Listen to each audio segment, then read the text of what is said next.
The Tennis Gambling Podcast on the Sports Gambling Podcast Network is brought to you by Edge Boost. Bank for better. Sign up today. Edge.member code SGPN. Get a free Refs Are Terrorists t-shirt included in the deal. Claim your shirt at sportsgamblingpodcast.com/refs. We're also brought to you by NYA Bets because you can get a $25 free bet on the Belmont by going to nyrabets.com/SGPN25, promo code SGPN25.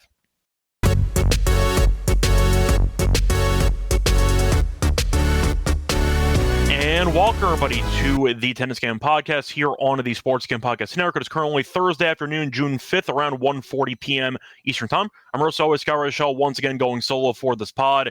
Time to get into the men's semifinal matches in the French Open. So we're going to break down the two matches taking place on Friday. Should be fun. You have Musetti versus Alcaraz, and then you have Sinner versus Djokovic. Going to break down both those matches in a few minutes. For that, the reminder that you can help support the show by subscribing to YouTube. Reminding us to leave a rating and a review on Spotify or Apple.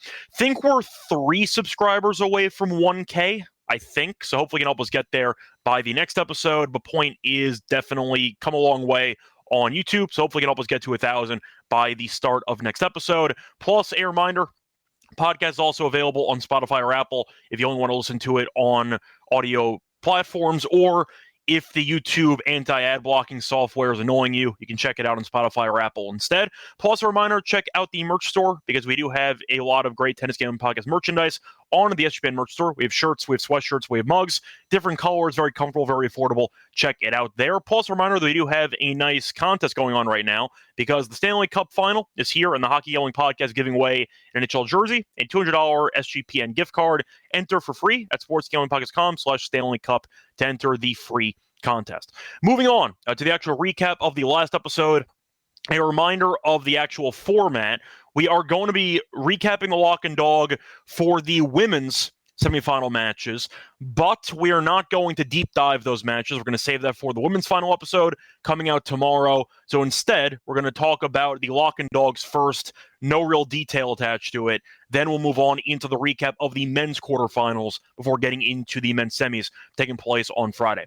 Starting off with the lock and dog picks for the women's episode, unfortunately not great. Had a heartbreaker push for the lock. We had Swiatek team total over 12 at -130. What an absolute heartbreaker. She is a 4-time French Open champion, 3-time defending French Open champion. We need one game in the entire third set. The only way we lose is a 6-0 for Sabalenka. And Sabalenka got a 6-0. So absolute heartbreaker there. Point is, we had one of the best clay players on the women's side of all time. We needed her to win one game after she won the second set and did not do so. So either way, picked up a push there. What an absolute heartbreaker. It looked like it was going to be free for us. Then unfortunately it wasn't. But either way, picked up a push there. For the dog, picked up a loss with Goff, team total over 12.5 at +104. Thought that Boyce would give more of an effort, and she got destroyed. Good performance by Goff, though. She looked great, but either way, picked up a loss there as Goff did win, but unfortunately too comfortably as she won in straight sets without any 7-5s or 7-6s. So once again, not the best episode for us. That lock, I'd say non-win, is a heartbreaker because we just needed one game. It's all we needed, one damn game in the third set, and she just couldn't do it. That's pretty unfortunate. Even worse if you had the 12.5, because you didn't even pick up the push. You picked up the loss instead. But that sucks. But either way, it is what it is. We'll look for a better episode here for the men's semis taking place on Friday. Moving on, though, to the men's quarterfinal recap. These matches took place, as a reminder, on Tuesday and Wednesday, so just keep that in mind. Now, for the actual matches, starting off with the actual recap of what happened on the Tuesday card, you had Musetti who beat Tiafoe in 4. We called that to a T. Thought Musetti would win in 4 sets. We even called the dog with Musetti winning and both players winning a set, and that got there. So definitely say the way that we expected. Tiafoe, a classic performance where he looked pretty good early, lost a very competitive set, and then immediately rolled over in the set after as he lost 6-2, was behind 3-0 immediately in the 4th set. It was really never in doubt that Musetti was going to win the match once Tiafoe lost that 3rd set. But either way, nice job by Musetti, who continues to prove that he's a top 5 clay player in the world. And Tiafoe, who had a solid run to the quarters, is still not a threat to actually do anything in the grand scheme of things, and we saw Musetti win pretty comfortably in 4. Then you ended up having the match between Alcaraz and Paul, and that was extremely underwhelming, as Paul, who annoyed me the entire tournament, because I kept fading him with the injury, and he kept winning. Then the one time I stopped actually focusing on his matches, he got destroyed. So Alcaraz killed him. He lost 1 game in the first 2 sets combined. Third set was closer, as it was a 6-4. But either way, Paul won 5 games in the entire match, and Alcaraz killed him. So nice job there by Alcaraz, who was looking vulnerable for most of the event, dropping sets left and right. But he pieced it all together for the quarters, and he dominated. It's a nice win there for him. So overall, Alcaraz looked as good as you could probably hope he would look entering a semifinal matchup, and we'll see if he ends up continuing that form against Musetti tomorrow. But either way, nice job by him. As for Paul, you know what? I'm not going to roast him too hard for it. He made it to the quarters. Nobody thought he would. He'd never made the quarters in the French Open before. He battled some injuries, and he was able to get through it. But I'll say as a fan, it was just an awful watch. I got nothing else to say there. It was really bad. But nice job there by Alcaraz, taking care of business. Moving on to the matches that we ended up seeing on Wednesday. This was a pretty interesting slate. You had one very straightforward match, as was expected, because you ended up seeing Bublik get destroyed by Sinner. There was a competitive game and set in there. I mean, you got a 7-5 in it. We actually called that match exactly correctly. We called the Sinner team total over. We called Bublik team total under. We called the under in the match. And we called Sinner in straight sets. So we got everything right for that match. Bublik made one competitive set, and besides that, he got killed, which was really not that big of a surprise. Bublik, unfortunately, though, sabotaged the dog play because we ended up having the no 6-0 in the match, and he eventually got 6-0'd in the third set. But yeah, it still makes me laugh how some people tried to convince themselves Bublik had a chance. He had no chance at all. Sinner killed him, and he had a break point there in the second set where Bublik actually maybe had a chance to steal the second set, couldn't convert. Sinner had a nice volley there at the net, and at that point, Bublik was out of gas, and he just got destroyed. So either way, nice job by Sinner. It was a buy, as far as I'm concerned, minus 5,000.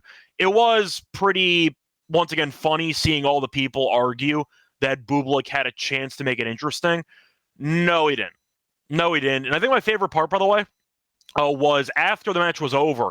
A reminder, people before the match were having these pipe dreams about, can you imagine Bublik winning a Grand Slam title? And then Bublik in the post-match press conference says, I don't plan on ever winning a Grand Slam. Like, I'm just here for the fun of it. And I feel like, honestly, people were against his approach, saying how you should be trying to view yourself in a higher regard, trying to actually accomplish the, I'd say, peak of the sport, which is a Grand Slam title. But Bublik has a pretty realistic perspective on life. He knows that he's an unorthodox player who's gotten very far in his career being a consistent top 50 guy. And the fact is, he said he doesn't exactly expect himself to ever win a Grand Slam. He won't, so maybe he listens to the podcast. But the point is, Bublik, I thought, made a very good effort in the French Open. He got killed. But you know what? He won 5 games in a set against Sinner. Good for him. He beat Draper, a top 5, top 10 guy. Good for him. Bublik had no chance. He never had a chance. And thinking that he had a chance was honestly a little bit, I'd say, blind hope associated, because there was no chance in hell he was going to. Ginger's mentioned in the tennis press conferences give a lot more info than other sports. The truth is, it really comes down to which reporters you have asking the questions, because there are a lot of really bad tennis reporters out there that are really asking the dumbest possible questions in pretty much every press conference, and you occasionally get somebody who lashes out accordingly. I saw Musetti lashed out at a reporter for asking him questions about basically Alcaraz destroying him every time. But I feel like tennis does give you a bit more. First of all, unlike other sports, we know that it is a 1v1 type of environment, ignoring doubles for a second. So you do have specific insights from players that are not really available in other sports that are also relying on teammates to contribute, kind of thing. You get that in boxing. You don't really get that in other sports. But the point is, tennis does have very interesting press conferences if the questions are asked properly. There are a lot of really bad reporters out there, though, which can result in some really, I would say, interesting press conference moments. I'll put it that way. But either way, a point is definitely a pretty straightforward quarterfinals round. you had no upsets at all in the entire round. So nothing really that shocking. In fact, once again, Sinner and Alcaraz coasted. I do want to mention the one match full of drama, which was technically not an upset, but it was definitely the match of the round. You saw Zverev, who won the first against Djokovic, and we thought, Joker, I picked to win in 5. I did pick Joker to win it, but we thought Zverev started off fast, and we thought, you know what, maybe he can pull this off. No, he can't. No, he cannot. Joker came back from 1 set down, won the final 3 sets, played extremely solid through the last 3 sets, bunch of drop shots too, and got the job done as he won in 4. Long match, roughly 3 hours and 18 minutes, a classic Zverev loss where Zverev looked like he had an opening potentially in the draw, looked like he had a chance to maybe make it into the semis, and instead completely unraveled in a big spot like we've seen for his entire career. Nothing shocking at all for me. I picked Joker to win. The only concern was going to be durability and stamina, and Joker started to show signs of fatigue in that 4th set, but Zverev basically punted away every every big point opportunity that he had. He had the 40-shot rally on break point in that 4th set, which Joker fought off, that eventually held, and Zverev just could not get the break back. But Joker showcased a lot of heart, a lot of skill, a big reason why he's number 1 all time. He just keeps doing it despite his old age, and he keeps making it into deep Grand Slam runs. Good for him. Got the job done as we predicted. But either way, Zverev, what a horrible loss for Zverev. Like, Jesus Christ, what a horrible loss for Zverev. I understand Joker played well. I get that. But damn, man, the guy's 38 years old. You got to win at some point. You got to try. Like, at some point, you figure accidentally you'd find a way through. And he did in the Australian Open because Joker got injured. That's why he got by. But, yeah, I see Boston correcting me saying we. Yeah, it's fair, pretty much. Point is, I thought Joker was going to win in 4 or 5, so I did not panic after the first set. I'm sure some people did because Zverev actually looked very good. The serve was good. The aggression was on point in the first set. But the common issue was Zverev's play style for his entire career. In these big moments, he will get extremely, extremely passive behind the baseline. And when you are going to be offering really no unique shot selection and no overall risk, you're going to lose the top-tier players who are better than you, who are going to take more chances. Joker was the aggressor in most rallies because Zverev wasn't going to do anything. Zverev just stood behind the baseline trying to rally like it was, I don't want to say a practice type of like tune-up rally, but you get what I'm trying to say. There was no variety. There was no aggression. Zverev, I thought, could have come to the net more. He didn't do so. Instead, he kept standing well behind the baseline, allowing Joker to drop shot him to death, and that's what happened. So Zverev wasted another opportunity, and we'll see where he goes from here, but I've said years ago that Zverev's legacy right now is being arguably the best player of all time to never win a Grand Slam. And it does not look like he's close to changing that narrative. I'll put it that way. So a really bad loss for Zverev, a very good win for Joker. If you want to argue against Zverev for the actual, once again, best player to never win a title argument, Nalbandian, you could argue with. I think he's also on a short list there. I think that Zverev's better than Tsonga, for example, if you want to make that argument. But Nalbandian's the common choice for the best player to never win a Grand Slam. You can argue that Rios, if you want to go a little bit back into the 90s, you can make that argument too. But Zverev's resume will definitely be very, very solid besides the Grand Slams. And that's the one issue he has in the resume, and it's mainly because of his psyche. He gets way too passive and way too scared in big moments, and he has never adjusted to it. It's why he loses in these big matches. But either way, point is, nice job by Joker. How much does he have left in the tank? I don't know. That's a great question. On the bright side, there is a day off. The men did not play Thursday, so Joker has a full day of rest to recharge his batteries. So we'll see how he looks physically. It was a grueling match. A great job by him, but we'll see if he has enough left in the tank to challenge Sinner or even maybe win. But we'll talk about that in a second. Anyway, I see a couple of comments here. I see Andrew making a reference to the tweet that I made about these Zverev Dub Club bettors there. I see Ginger saying that it was a 1,000 star lock or a 100 star lock. Yeah, Dub Club people kind of just say stuff and they don't actually bet any of their own plays. So keep that in mind. But I will roast Dub Club bettors all the time because they can inflate the records, just make up random crap, and they charge people for picks. And when they recap the picks, they only mention the plays that win.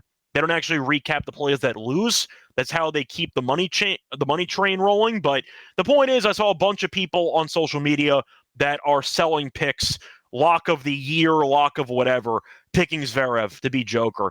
And it just makes me laugh. Like, whether or not you like my content, either way, all my picks are free. The point I'm trying to make here is that you can definitely find good content out there for free. I don't recommend paying for picks. And some people just shell out money for experts who give you the worst picks imaginable, and they'll recommend Zverev to win a big match in his career, which just doesn't happen. So that's why I was roasting the Dub Club people. I always do so on Twitter, so keep that in mind. But either way, point is, I did not take Zverev, and Andrew has mentioned that Zverev's 28 now, so at some point you are who you are. Yeah, that's how I feel. It kind of comes down to the premise of whether or not you think people could actually change. Sometimes they can slightly when it comes to their play style. You have some guys that try to change some aspect of their game, but Zverev just seems to revert back to the passive mindset in big points. And I do feel like that always comes back to bite him. He also gets very, I'd say, snippy and aggressive when it comes to post-match interviews with, I'd say, the media, who seem to ask him why he's had certain struggles, etc. And instead of trying to give a good answer, he'll just get very defensive and start yelling at the reporter. So I do think that Zverev has always been, in my opinion, a mentally weak player. And I do feel like you can argue that's the entire era that we've had. Medvedev did win a Grand Slam title. He also had one of the worst choke jobs of all time in a Grand Slam final against Nadal in the Australian Open, and he's not won since. Rune never won one.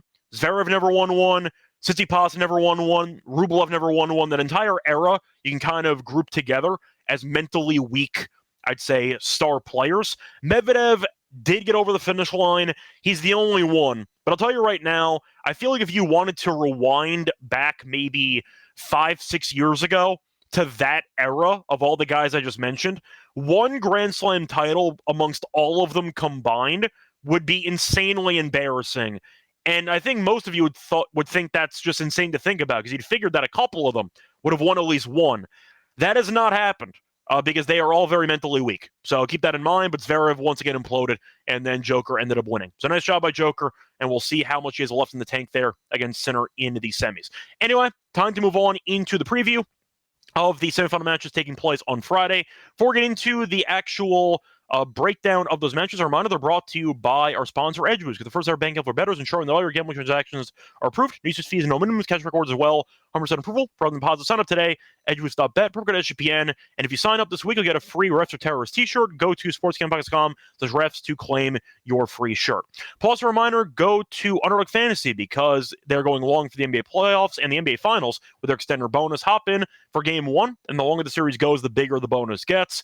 TikTok, you have about 6 hours to capitalize on the bonus before the series actually starts. When you do sign up for your new account, use the promo code SGPN to claim a special back in your first time with an offer up to $1K in bonus cash on events with promo code SGPN. We're also brought to you by NYRA Bets because the Belmont Stakes is coming up at Saratoga. With NYRA Bets, you can bet on it. Sign up today for the $25 free bet plus $200 deposit match bonus with the promo code SGPN25. Whether you're a seasoned bettor or just getting started, NYRA Bets does make it easy for you to jump in on the action. This offer is just for the Belmont Stakes, so don't wait. Join now. Claim your free $25 Belmont bet today at NYRABets.com/SGPN25. Welcome back, everyone, to the Tennis Game Podcast. Finish recapping what happened in the men's quarterfinals. Time to move on to the semis. For that, though, I have to briefly go backwards, actually, to talk about how we did for the quarter picks for the event. Sinner, we got right at -188. We did have Draper at 750, but Sinner got there. Had Joker and Zverev. Joker did win that one. It was an automatic winner entering the quarterfinals, but Joker plus 250 did get there. Third quarter, we won two. We had Musetti at 225 and Fritz at 650. Musetti got there at 225. For the fourth quarter, you could have hedged with Paul. We did pick Alcaraz to win the quarter, but unfortunately, we did not give that out because it was minus 400. So we picked two other options at Ruud at 7-1 and Paul at 16-1. You could have hedged on Paul if you wanted to entering the final, but overall, we did get 3 of the 4 quarters right. We got 4 out of 4, but we didn't pick Alcaraz because the price was too big. So you get what I'm trying to say. For bets purposes, we got 3 out of the 4 quarters right, but we did basically predict the entire semifinal matchup. So either way, point is time to move on into the semis here, taking place on Friday. Starting off with the first matchup, you have Alcaraz against Musetti.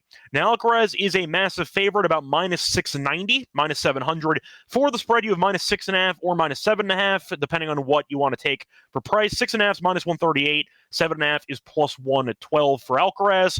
For Musetti, though, you have the plus 7.5 at minus 132. The plus 6.5 is at plus 108. For the over-under, I see 33.5 games or 34.5. For the set spread, you have Alcaraz in straight sets at plus 109. Musetti, plus 2.5 sets is minus 140. The over 3.5 sets is actually minus 130. And the under 3.5 sets is available at plus 100. So the question for this one is, do we think Musetti can pull off the upset to start with? No.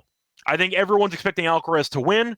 I think most people are expecting Alcaraz Sinner in the final. I said that was probably going to happen before the tournament because we do have Alcaraz and Sinner to win the event, and we feel pretty good about it at this point. So either way, a point is you're looking at Alcaraz as a massive favorite. Musetti, though, has faced off against Alcaraz a couple of times this season, and it's been we'll say a mixed bag up to this point. So this year, face off in Monte Carlo, Musetti won the first set in the final. Then he ended up getting injured, and Alcaraz killed him, a 6-1, 6-0. Faced off, though, again in Rome. Alcaraz did win 6-3, 7-6. Musetti was up a break in the second set and punted it, so definitely not ideal. It was actually up a break twice in the second set and fell apart, but lost in a breaker eventually. So the point is Alcaraz is 2-0 this season on clay against Musetti. Lifetime, he is 6-1. The one exception was the Hamburg final a couple years ago in 2022, which Musetti did win in 3.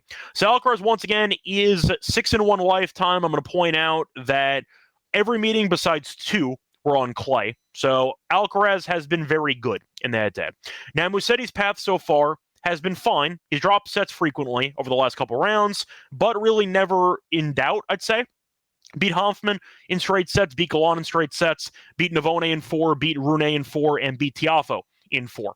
Now, I do think Navone is tricky on clay. Rune, we know, can be very solid on clay when his fitness is cooperating. And Tiafoe was, if we're being honest here, a pretty nice draw for Musetti in the quarters. So nice job by him taking care of business. For Alcaraz, he was dropping sets early and often, but then he dominated against Paul. He beat Zeppieri in the first round comfortably, beat Morozin in 4, beat DeZumer in 4, beat Shelton in 4. Probably should have won 5 because Shelton choked away the first set, but still ended up seeing Alcaraz win in 4. And then Alcaraz lost 5 games combined in all 3 sets against Paul.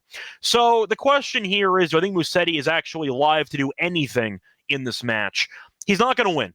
I think Alcaraz is going to win. They faced off in the French Open a couple years ago. Alcaraz won in straight sets. Yes, I know that Musetti has gotten better, but I do think that Musetti is not good enough to beat Alcaraz. I just think Sinner and Alcaraz have such a wide gap between themselves and everyone else on tour that I don't really think anybody else has a chance against them, to be honest. I'll mention the Joker match in a second. But Alcaraz looked great. It was his best match of the event by far. He's in good form. Musetti, I do think, has a pretty interesting path to maybe winning a set in this match. It wouldn't shock me if Musetti did a little bit of damage while falling short. For the actual score itself, if Alcaraz won in straight sets, I would really not be surprised. It comes down to what form of Alcaraz you get, because he has been a bit vulnerable in individual sets in the previous couple rounds, and then the Paul match happened, and he was playing like he was in peak form. So if Alcaraz plays nearly as well as he did against Paul, he's winning in straight sets. That's just how I look at it. I think Musetti is a fun player. I think he's very solid on clay. The issue is the deep return position, and I do think the serve is just not good enough, in my opinion. I think Musetti is a decent server. I don't think he's really a great server by any means. I don't think Alcaraz's returning will be too effective, becoming the aggressor. Musetti with the deep return position, we know can be aggressive, way behind the baseline.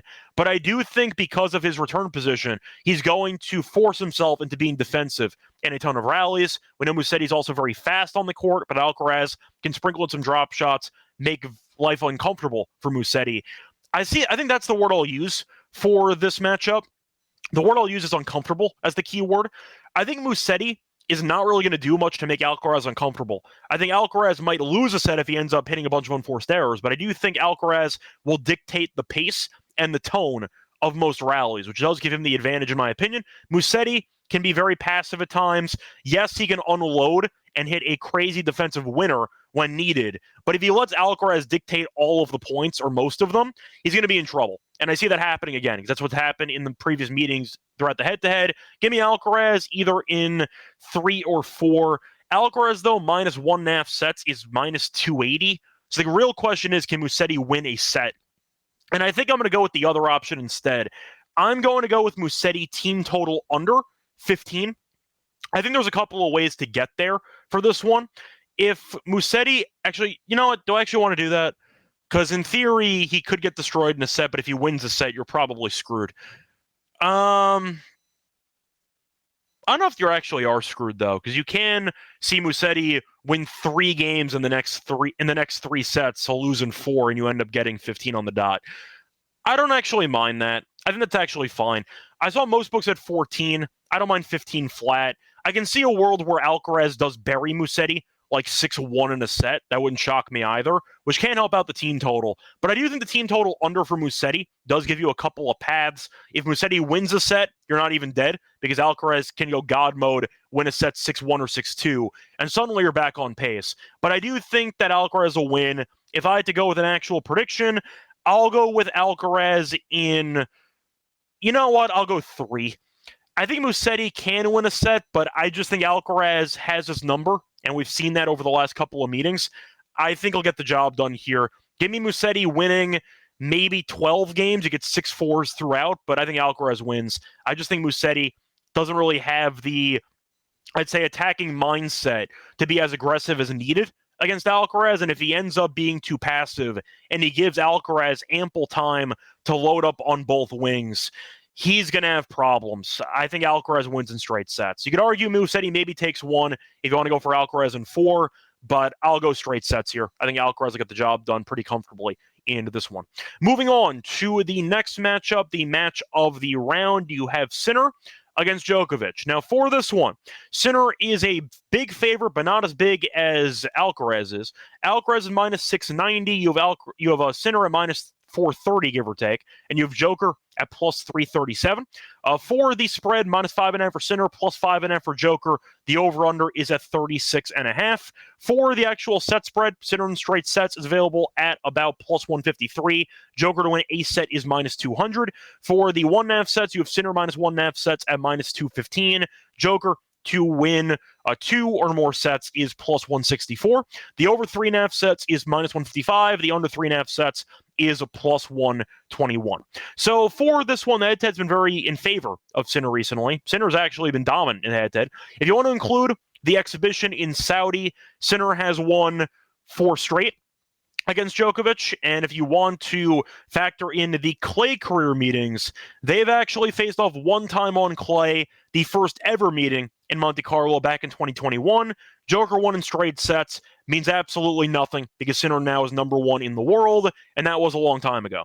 Now, Joker has had a pretty interesting path so far. He was cruising through a pretty easy path early on. Faced McDonald, faced Moutet. Bit tricky there. Moutet did have a set point into the third set.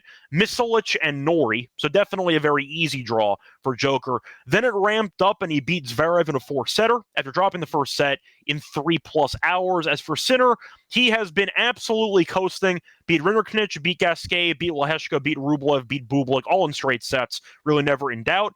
Bublik, though, did have a break point midway through the second set.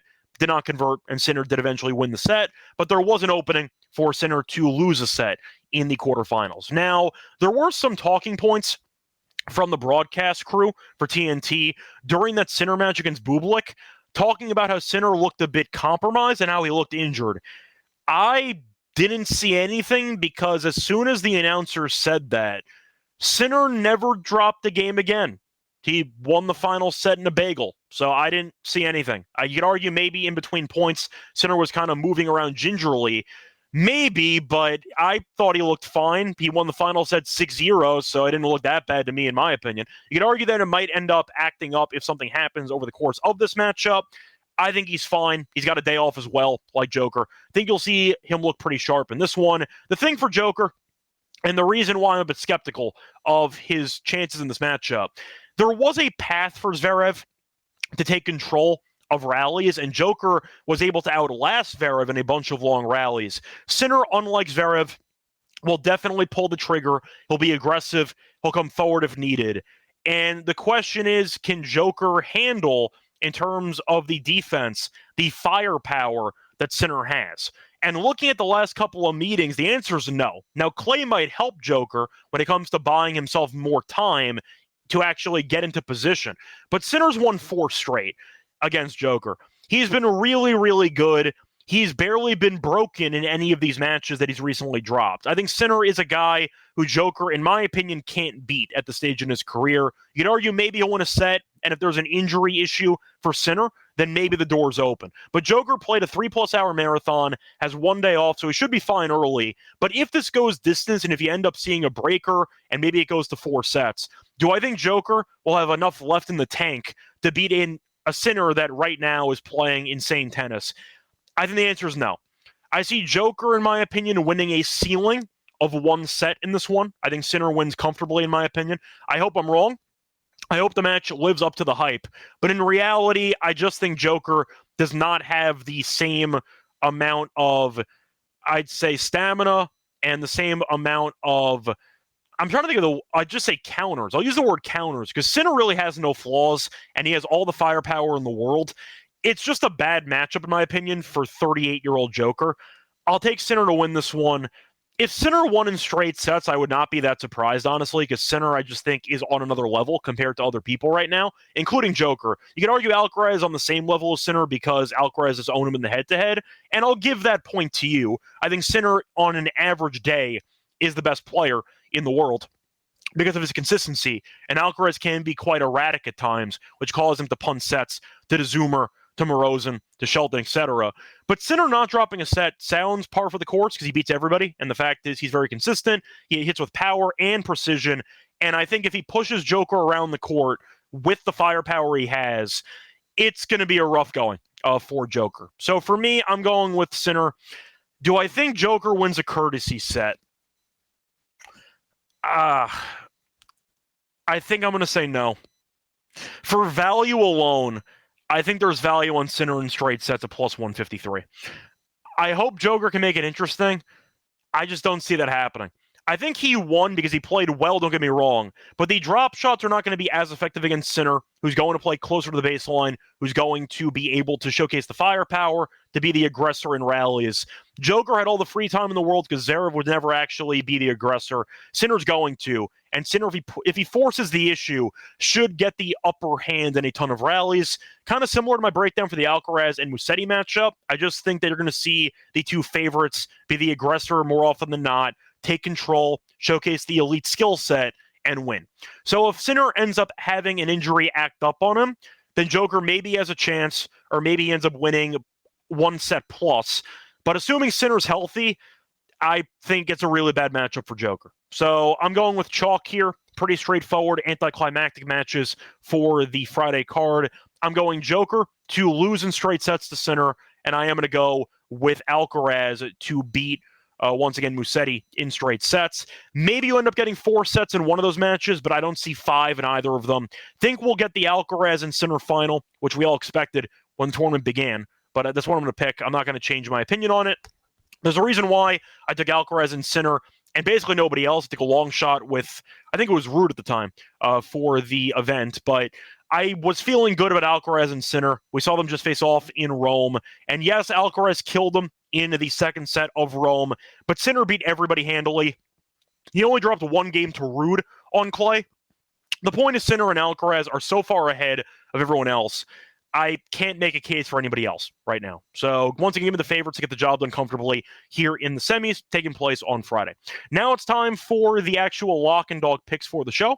Before we get into the actual lock and dog, a reminder they're brought to you by our sponsor, which is Circa Ultimate Fantasy Bowl Giveaway, because Circa Resort and Casino Las Vegas, with the Ultimate Fantasy Bowl experience by a 12-person league in Vegas to draft their teams and be treated like VIPs for their stay. You get a limo ride from the airport, a 5K tab for stadium swim, and a hotel stay for you and your 11 league mates. Also, you get a reminder, you could always get a 15% off discount for the Circa properties with promo code SGP15.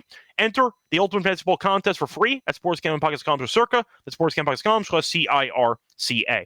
We're also brought to you by Rhythm, because you've heard us talk about Rhythm before, but they just dropped a brand new feature, a game-changing feature called Power Trends. They are ad-detected patterns where Rhythm's models have consistently won and have a high ROI. And a reminder that you could also use Power Trends every day, because they're updated every day, exclusive to Rhythm. No touts, no noise, no just clean data-backed picks. Download the Rhythm app, check out the Power Trends, and start betting smarter, because you know that we're going to be doing so. And if you want to try it out for free for a week, use the link sportsgamblingpockets.com/RETHMM for your 7-day free trial. We're also brought to you by MyBookie, because MyBookie.ag is the place for every sport. They have the playoffs, they have the NHL playoffs, they have the French Open, they have UFC, they have baseball, you name it. They're also available in a ton of locations. Use crypto for links as payouts. Use a pod to sign up for a new account. Use the promo code SGPN to get a 100% match up to 1K. Terms and conditions to MyBookie.ag, promo code SGPN. Welcome back, everyone, to the Tennis Game Podcast. Finished going through the preview of the men's semis taking place on Friday. Now it's time for the lock and dog picks. For the lock on this one, by the way, I see a quick question from Sashi on who I think has the edge right now. It's really tricky because I think Sinner's the better player, but in reality, Alcaraz keeps beating him. So I'll go Alcaraz in the final if I had to go for an Alcaraz-Sinner matchup. He's won 4 straight. He beat him in the French Open last year. I think Alcaraz I would have to pick in a final. I'll see what the price is if that's the matchup we get for the final. But if I had to pick somebody right now between them, I would pick Alcaraz, because I've seen him just have Sinner's number time and time again. I think Sinner's the better player, but sometimes matchups are matchups, and some guys just have your number. And Alcaraz right now seems to have Sinner's number. He's the only guy who has Sinner's number right now, but he does. So right now, I would take Alcaraz over Sinner if I had to pick a hypothetical final in the French Open. Anyway, time to move on to the lock and dog picks. For the lock, going to go with a tiebreak prop, actually. I'm going to go with the Alcaraz and Musetti under half a tiebreak at -145. Couple reasons why. First reason, this price was great this is on Bet Online. I saw that Bet Rivers had -148 if you want to shop around and you don't have access to an offshore. But you're looking at Bet365, which did have the no tiebreak at -175. All of 18 sets that Musetti has been in, every single set has not had a breaker. So Musetti right now is having a tournament with no breakers, and I do like the price because of it. And you're also looking at Alcaraz, who's barely been in breakers too. 16 of Alcaraz's 18 sets in the event have not had a breaker as well. Plus, they've also faced off against each other in 18 sets, and 16 of the 18 career sets have not ended in a tiebreak. But I like the price here. You're looking at the most recent meeting in Rome having a breaker. A reminder that Musetti was up a break twice in that set. So you got to a breaker because of 4 breaks in the same set. I don't see both guys holding serve 12 times in a row combined. That's not going to happen. I see a bunch of breakpoint chances. I see a lot of chaos in sets. And I do think Alcaraz might win comfortably, which will limit the number of sets for this matchup. But I like the price here. Once again, Musetti's had 0 tiebreaks the entire tournament. Alcaraz only had 2 in 18 sets. And you've only seen 2 in the 18 career sets in the head-to-head and then breakers. So I like the value here at -145. Might seem juicy, but I understand why it is priced this way. I think it should be priced higher, in my opinion. I think that -160, -170 sounds right. But once again, 0 breakers in Musetti's entire tournament, and I can find the same bet, at -145. I'll take that as my lock. Give me Alcaraz in a couple of 6-4s to move on into the final. For my dog, though, I am going to go with a parlay, actually. I'm going to ignore the Sinner straight sets angle, because I think Joker can win a set, and I think that's definitely possible. I would pick Sinner in straight sets if I had to go for the exact outcome, but there is definitely a path for Joker to win a set, so I'm not going to bother. Instead, I'm going to go with a parlay. Give me Alcaraz -1.5 sets, parlayed with Sinner -1.5 sets. And you can find that at +107 on Bet Rivers. So Alcaraz has been great in the head-to-head against Musetti. He's won 6 of the 7 head-to-head meetings. On top of that, Alcaraz played his best match of the tournament last round, beat Paul, only dropping 5 games. So even though he was dropping sets in the previous few rounds, he found his form completely in the last round, and his A game is much better than Musetti's A game. Now you're looking at Sinner by comparison, who has not dropped a set yet in the entire tournament. Joker, who has been really bad in the head-to-head against Sinner, as he has dropped 4 straight. I think it's a bad matchup for him and a bad spot. Yes, there was a day off, but Joker is also 38 years old, and he's off of a 3+ hour marathon against Zverev, where there were a bunch of long rallies, especially in that 4th set. I think Sinner's in a good spot. He coasted against Bublik. He had the early match as well. And now he gets to face off against a 38-year-old off a marathon. I think Sinner, worst case scenario, drops a set. I don't see him dropping more than 1. But give me Sinner in 3 or 4. Give me Alcaraz in 3 or 4. And that's going to pay out a plus 107 as my dog for that parlay. So once again, the plays for the show, the lock's going to be on the Alcaraz Musetti under half a tie break at minus 145. For the dog, I'm going to go with Alcaraz minus 1.5 sets parlayed with Sinner minus 1.5 sets. That pays out a plus 107. We're back once again tomorrow to break down the women's final between Goff and Sabalenka. Till next time, find me on Twitter, Reichel Radio, and good luck to all of you and all of your bets. Bye, everyone.